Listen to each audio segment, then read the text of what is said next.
మధ్యలో మా అమ్మ నలిగిపోతుంది. మా అమ్మని హాస్పిటల్లో అడ్మిట్ అయ్యారని చెప్పి నేను అబద్ధాలు ఆడారు.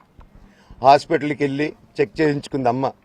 నువ్వు వెళ్ళిపో ఇంట్లో నుంచి, నువ్వు వెళ్ళిపోతే వీడిని చూసుకుంటావు మేమంటే, మేము మంచిగా మాట్లాడి పంపిస్తాం అంటే నమ్మి ఆవిడ 3 రోజుల నుంచి దడదడగా ఉంటే వెళ్ళమ్మ అంటే ఏజీకి వెళ్ళడం వాస్తవం చూపించుకొని ఇమీడియట్గా మా అన్నింటికి వెళ్ళిపోయి అన్నింట్లో పడుకున్నారు. మీకు ప్రతిదీ తెలుస్తుంది. ఈ రోజుల్లో ఏది దాచలేరు. మరి ఇంత క్యారెక్టర్ అసాసినేషను నేను చేయని దానికి వచ్చేసారు అని, నా భార్య వచ్చిన తర్వాత నేను చెడ్డోడినయ్యానని, అదే వాళ్ళ తల్లిదండ్రులు ఉండుంటే గమ్మునుంటారా అండి? ఈరోజు నేను గమ్మునుంటే ఎలా అండి? తనకి తల్లి అయినా తండ్రి అయినా అన్నీ నేనే అండి. ఈరోజు తను వాళ్ళ ఇంట్లో ఆధారపడదు, నేను మా ఇంట్లో ఆధారపడను. నేను నా సినిమాలు చేసుకుంటున్నాను.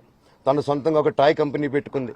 లాక్డౌన్లో నా అహం బ్రహ్మస్మి సినిమా మా ప్రేమ కోసం ఆపేసినప్పుడు నిర్దాక్షిణంగా నేను చెన్నైకి షిఫ్ట్ అయిపోయి ఈ ఊర్లో వద్దని మేము అక్కడ కూర్చొని, నేను మనోజ్ నువ్వు బొమ్మలు గీస్తావు కదా, కథలు రాస్తావు కదా, బొమ్మలకి ఆత్మనిర్భర్ అని నరేంద్ర మోడీ గారు ఇది అనౌన్స్ చేశారు.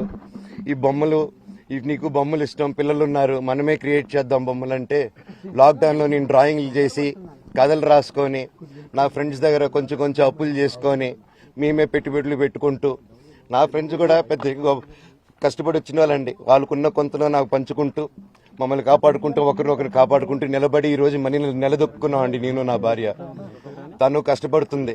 ఇప్పుడు కాశ్మీర్ నుంచి కన్యాకుమారి వరకు ఓన్లీ తను నేను ఇంకొక 3-4 కలిసి దీన్ని ఇంత దూరం తీసుకొచ్చామండి. ఈరోజు నేను మళ్ళీ సినిమాలకు వచ్చేసాను.